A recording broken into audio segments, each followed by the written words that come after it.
బులెటిన్లో మరో breaking news చూస్తున్నాం. తెలంగాణలో సంచలనం సృష్టించిన టెలిఫోన్ ట్యాపింగ్ కేసులో కీలక మలుపు తిరిగింది. నవంబర్ 2023 సంవత్సరంలో 15 రోజుల పాటు Tripura governor Indrasena Reddy telephone tap చేసినట్లుగా అధికారులు గుర్తించారు. దర్యాప్తులో భాగంగా ఇంద్రసేనారెడ్డి పిఏను అధికారులు విచారించిన సమయంలో ఈ విషయం బయటపడింది. ప్రస్తుతం ఇంద్రసేనారెడ్డి త్రిపుర గవర్నర్గా ఉన్నారు.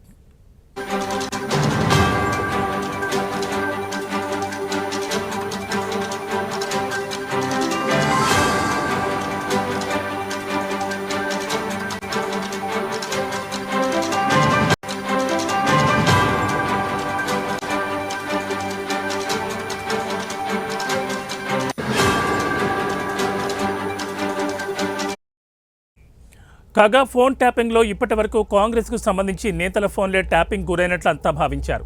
కానీ ఈ ఫోన్ ట్యాపింగ్లో బీజేపీకి సంబంధించి నాయకుల పేర్లు కూడా వెలుగులోకి వస్తున్నాయి. ప్రస్తుతం త్రిపుర గవర్నర్గా ఉన్న ఇంద్రసేనారెడ్డి ఫోన్ ట్యాపింగ్ అయినట్లు అధికారులు గుర్తించారు. దర్యాప్తులో భాగంగా ఇంద్రసేనారెడ్డి పిఏను కూడా విచారించారు అధికారులు. ఇంద్రసేనారెడ్డికి సంబంధించిన అన్ని వ్యవహారాలను పిఏ చూసుకున్న నేపథ్యంలో ఆయనను ఇందులో సాక్షిగా పెట్టే అవకాశం ఉన్నట్లు తెలుస్తోంది.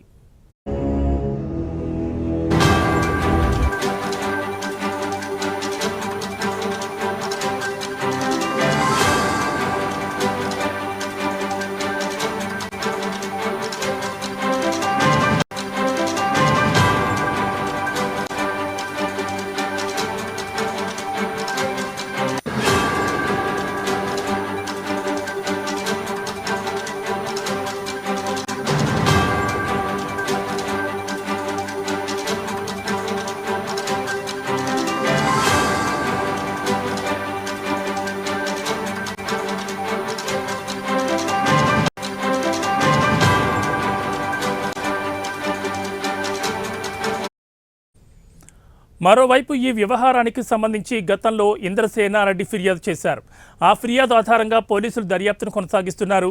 గవర్నర్గా ఉన్న సమయంలో ఇంద్రసేనారెడ్డి ఫోన్ ట్యాప్ చేయడం వెనుక ఉన్న అసలు ఉద్దేశం ఏంటనే దానిపై పూర్తి స్థాయిలో విచారణ జరుపనున్నారు. ఇప్పటి వరకు దాదాపు 300 మంది నాయకులు, బిజినెస్ మ్యాన్లు, రియల్ ఎస్టేట్ వ్యాపారుల ఫోన్లు ట్యాప్ చేసినట్లు ఒక ప్రాథమిక అంచనాకు వచ్చినప్పటికీ పూర్తి స్థాయిలో దర్యాప్తు చేస్తే అసలు విషయాలు బయటకు వస్తాయని పోలీసులు భావిస్తున్నారు.